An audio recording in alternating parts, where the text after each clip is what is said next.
Bom dia, o Pai do Senhor Jesus, tudo bem? Então, vamos estudar o capítulo 5 de 1 Coríntios? Pega aí sua Bíblia, coloca do seu ladinho, aperta aí um like, dá uma curtida, manda para os seus amigos, fala que nós vamos começar a estudar o capítulo 5, amém? Mas primeiro a gente vai orar, né? Nós vamos chamar o escritor, né? O autor, né, que inspirou os irmãos, nossos irmãos aqui, a escrever esse livro, né, a Bíblia, né? Vamos convidar ele. Eu espero que você esteja bem na sua casa, com seus filhos, os filhos dos seus filhos, a sua família, amém? Então vamos fechar os nossos olhos e vamos convidar o Senhor para estar aqui conosco. Senhor Deus e Pai, no nome do Senhor Jesus, nós te damos graça por mais esse dia que se inicia, por mais esse estudo que nós vamos estudar aqui agora, a Tua Palavra. Que o Senhor venha nos dar sabedoria, direção, que o Teu Espírito Santo venha nos capacitar, nos ajudar agora, Senhor. Senhor, porque quando nós lemos a Tua Palavra, oramos a Ti, estudamos, que o Teu Espírito Santo habita em nós, as lutas, Senhor, elas parecem muito mais fáceis de ser resolvidas, Senhor, quando nós buscamos em Ti, Senhor. Acampa Teus anjos em volta de cada um de nós que está estudando a Tua Palavra agora. Senhor, que o Seu Espírito Santo tenha toda a liberdade de ministrar os nossos corações, as nossas vidas, trazer paz, poder e unção sobre nós, Pai. Aonde essa palavra chegar, Papai do céu, toca na vida de cada pessoa, Pai. Cada necessidade, Senhor, cada desespero, cada opressão, cada pressão, Senhor, cada enfermidade. Tu és o Deus que sara, Tu és o Deus que nos cura. E nós colocamos as nossas vidas agora nos pés da Tua cruz, Senhor Jesus. Que o Teu sangue desça do alto da nossa cabeça até a planta dos nossos pés. Que o Senhor sonde o nosso coração e veja cada necessidade que nós temos agora. E venha suprir, Senhor, e venha nos ajudar, em nome de Jesus. Amém e amém. Então, vamos ler então com a ajuda de Deus, a direção do Santo Espírito. Hoje nós vamos ler na versão da Bíblia King James, atualizada, amém? Capítulo 5. Aí você vai seguindo aí na sua Bíblia que você vai entender direitinho, certo? Então vamos começar. Versículo 1, vamos ler com a direção do Senhor Jesus e do Espírito Santo. De toda parte se ouve comentários de que a impureza entre vós é uma espécie de imoralidade que não se observa nem mesmo entre os pagãos, a ponto de alguém manter relações sexuais com a mulher de seu pai. E ainda estáis cheios de arrogância. Não deveis, pelo contrário, repugnar tal atitude e expulsar da comunhão aqueles que assim procedem?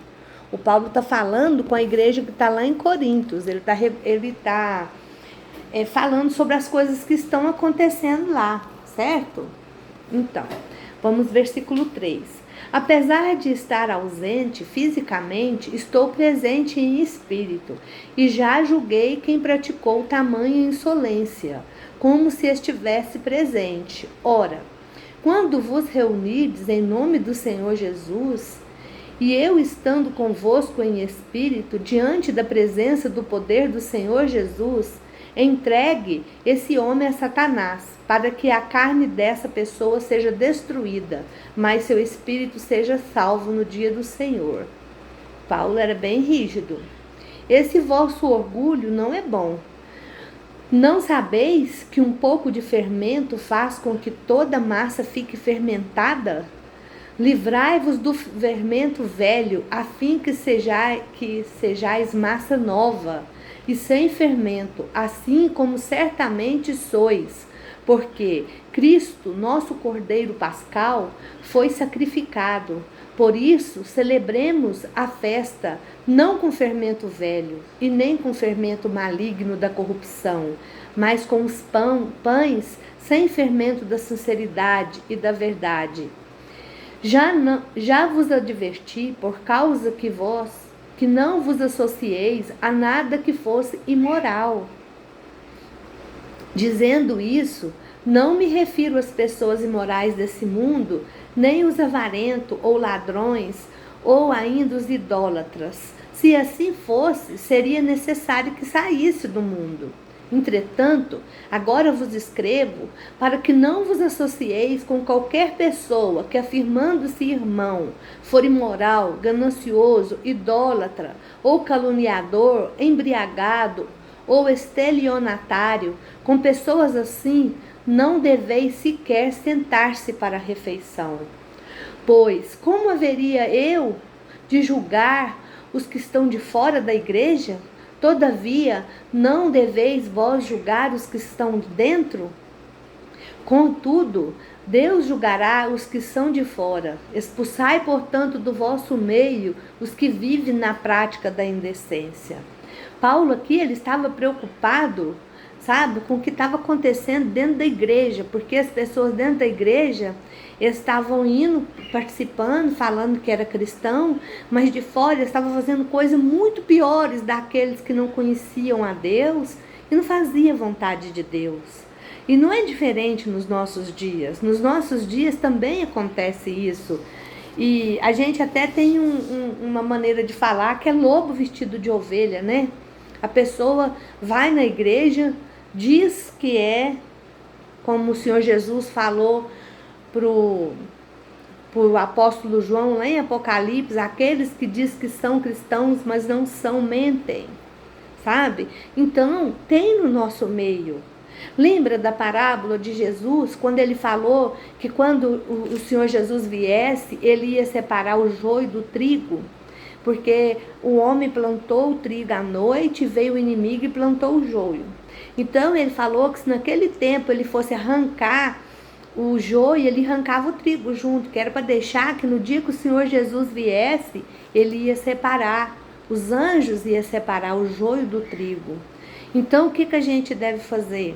Nós devemos analisar esse tipo de pessoa e não ter muito relacionamento, porque se a gente quer, porque lembra que eu falei para vocês lá de 1 Coríntios 15:33, nós vamos chegar lá, que fala que as más conversações corrompem os bons costumes, as más companhias, era isso que Paulo estava falando.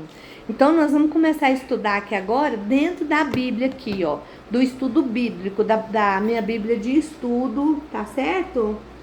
Então nós vamos estudar. Então, vamos aqui no versículo 5, quando Paulo fala, né, que ele está ouvindo falar, a igreja deve disciplinar pecados e flagrantes que houver dentre os membros, sabe? Esse negócio de pessoa estar em pecado e subir no altar para louvar, para orar, para pregar, sabe? Isso é a mesma coisa que oferecer fogo estranho para o Senhor. Lembra que quando os filhos de Arão ofereceram fogo estranho para o Senhor lá no tabernáculo, Deus mandou fogo do céu e queimou eles, os dois filhos de Arão? Então, da mesma forma é assim. Então, se você está congregando em algum lugar que a pessoa está em pecado e continua pregando, continua louvando, fazendo as coisas, está errado, está errado. Não tem respaldo bíblico. Aqui na palavra do Senhor está falando, esses pecados, se não forem reprimidos e repreendidos, podem polarizar e paralisar uma igreja. O Espírito Santo para de estar naquele lugar. Aí o inimigo que vai manifestar lá e as pessoas vão achar que está tudo certo. Ela deve ser exercida, mas a correção não deve conter vingança, sabe? Ser vingativo. Ela deve ser exercida de maneira a ajudar a realizar uma cura.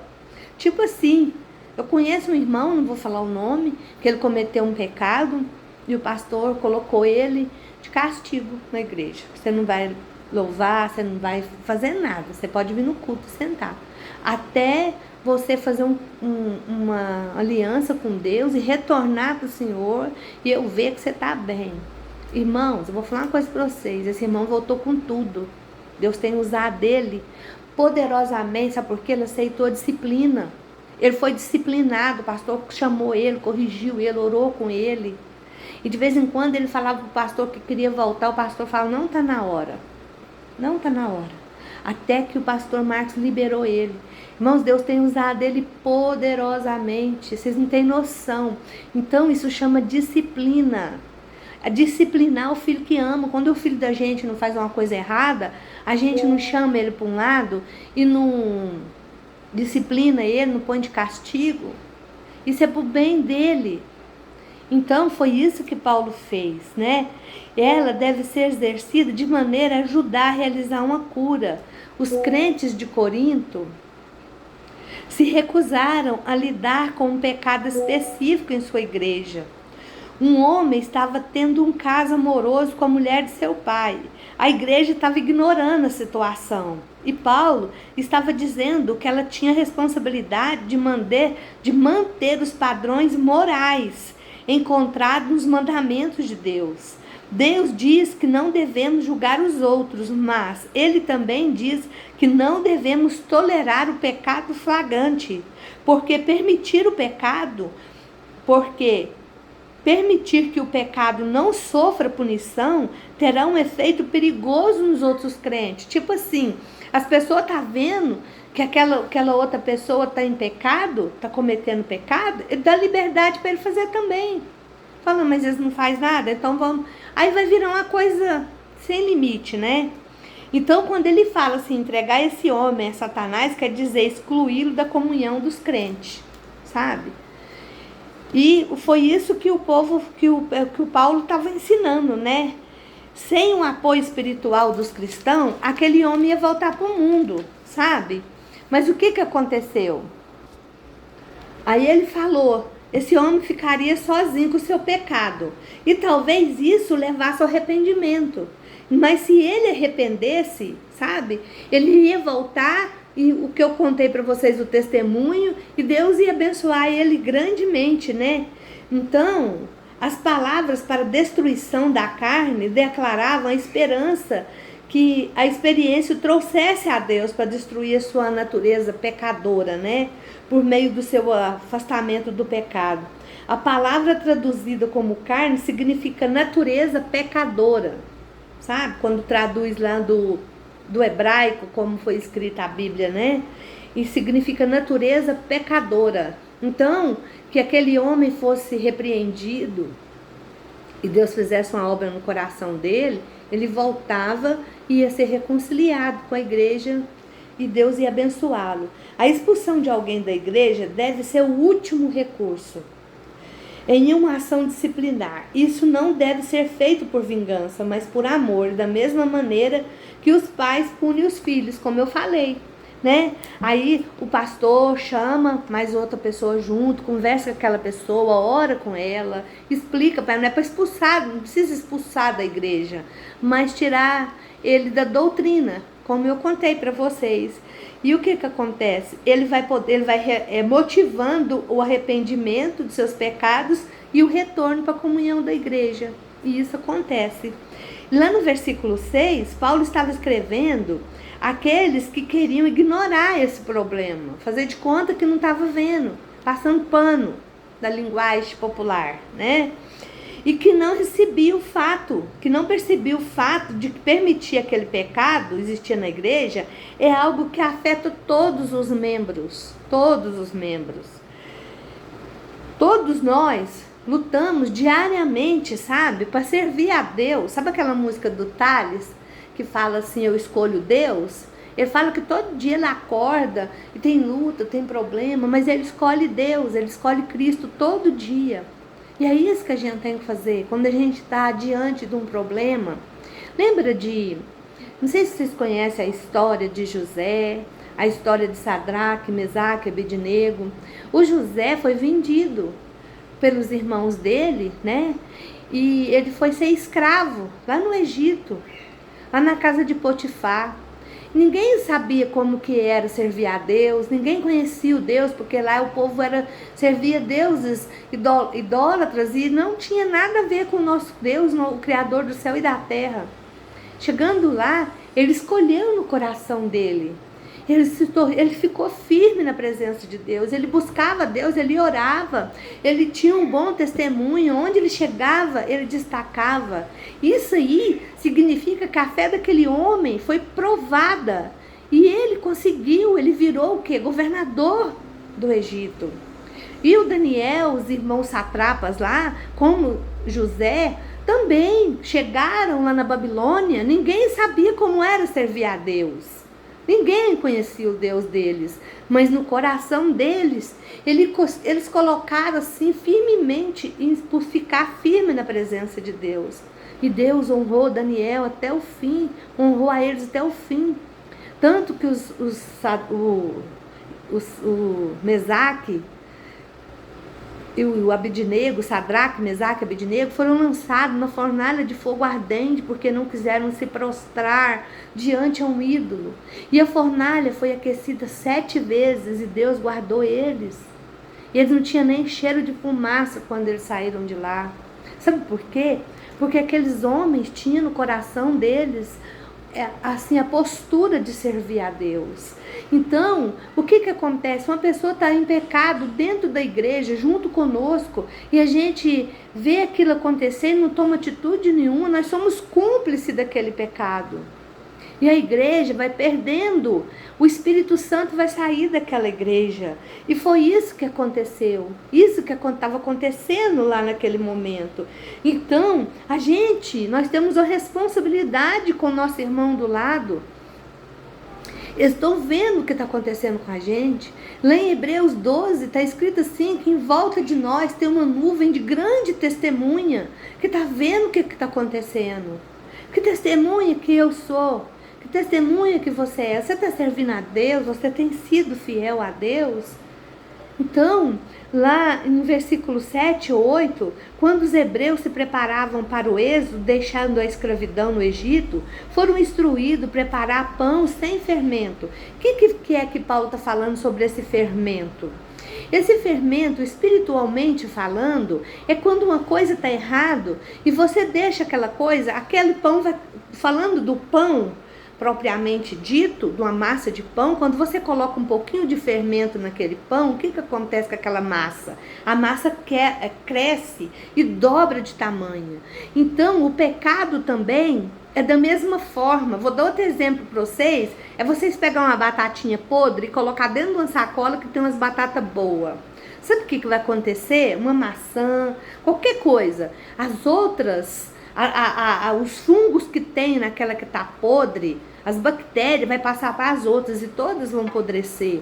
É isso que o Paulo estava falando, que um pouco de fermento leveda toda a massa. Que uma coisa estragada ia estragar tudo. Sabe? Então, que era para as pessoas prestar atenção no que estava acontecendo. Aquele fermento estava simbolizando o pecado naquele momento. E Paulo, no versículo 9 aí, Paulo se refere a uma carta, lá no 9 está escrito assim, ó: já por carta vos tenho escrito que não vos associeis com os que prostituem.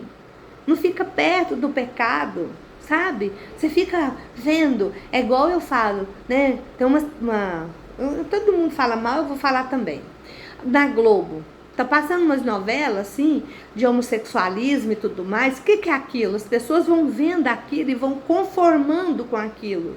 Vão achando que aquilo é natural. Mas não é natural. O Senhor nos criou homem e mulher, não é natural. Então o que acontece? Quando você vê na rua, você acha que é natural. Então a gente não pode se conformar com o pecado, andar com pecadores. Por quê? Eu não sei se isso está escrito na Bíblia não, mas a minha mãe falava assim: diga com quem tu andas que eu direi quem tu és. Então é isso que o apóstolo Paulo está falando aqui no versículo 9, para a gente não se associar com pessoas assim. Aí no versículo 10 ele deixa claro que os incrédulos, né, e associar com os maldizentes, né? O que o salmista escreveu lá no primeiro de Salmo, né? Que não é bem-aventurado aquele bem-aventurado o varão que não anda segundo os conselhos dos ímpios e nem se assenta na roda dos escarnecedores. O que é? Tem uma pessoa falando mal dos outros, eu sento lá e vou falar junto. É isso que o Paulo está falando aqui.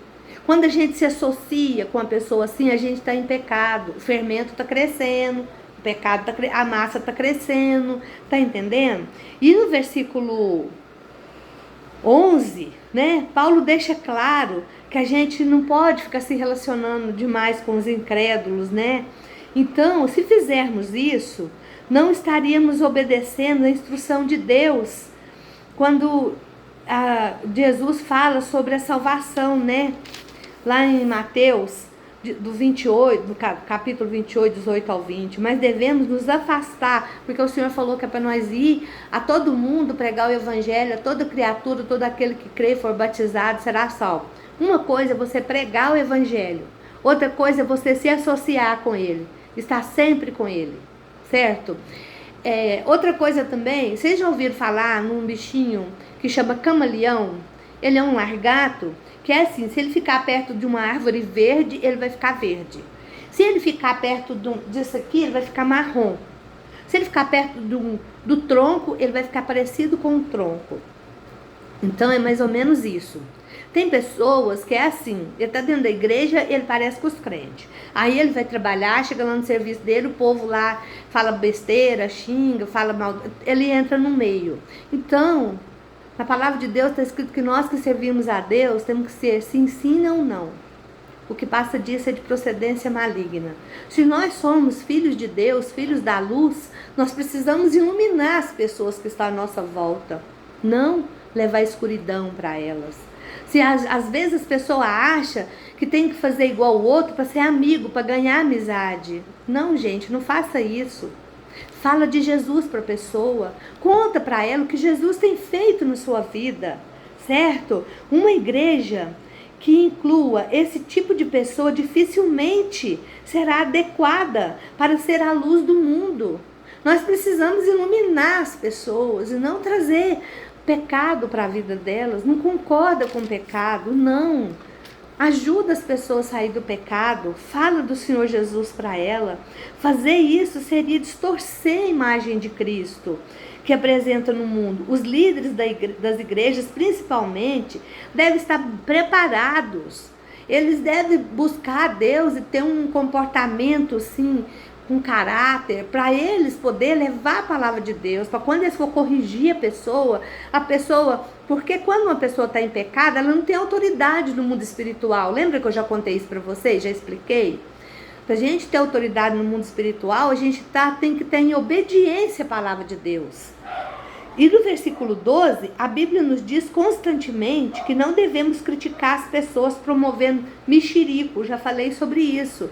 E isso é pecado. Em Colossenses também o apóstolo Paulo vai falar para a igreja de lá que os maldizentes, sabe, não estão fazendo a vontade de Deus. As instruções de Paulo não devem ser usadas para lidar com questões triviais ou para promover vingança. Não, isso é para edificar. Ele está explicando aqui.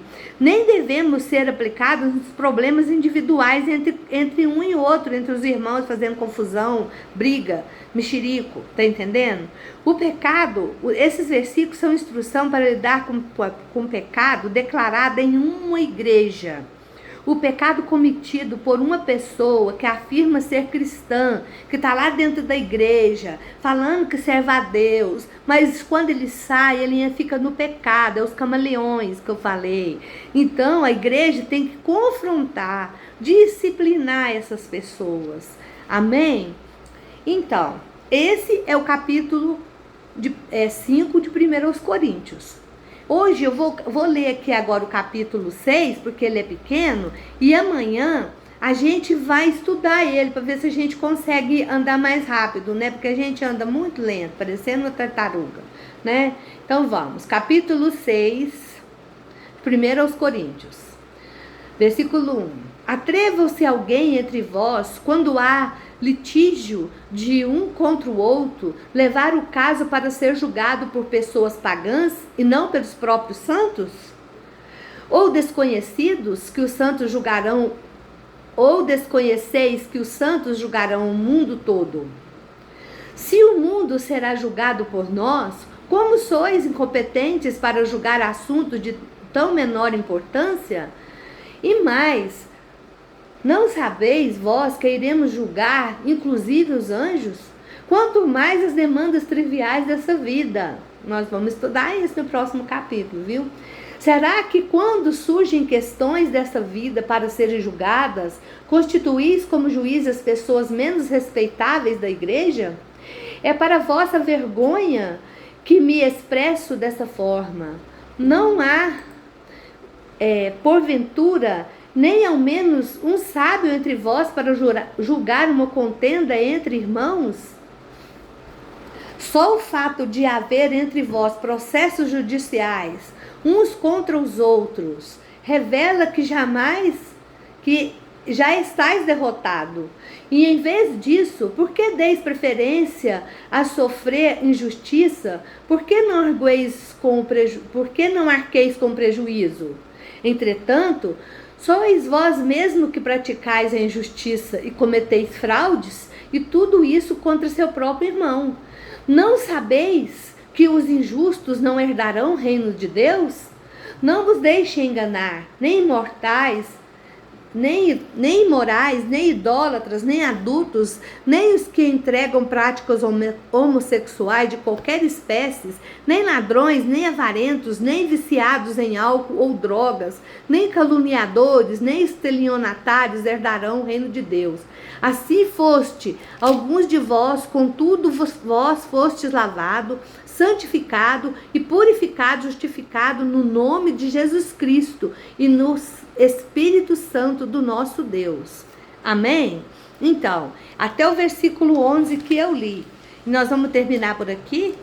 E amanhã, em nome de Jesus, nós vamos continuar aqui o versículo 11 e vamos estudar, se Deus quiser. Amém? Fica com Deus, que a paz do Senhor Jesus, que o amor do Senhor Jesus, a graça do Espírito Santo, a paz de Deus esteja no seu coração, que o Senhor possa te abençoar poderosamente, te dar uma tarde de muita bênção. Amém? Fica com Deus.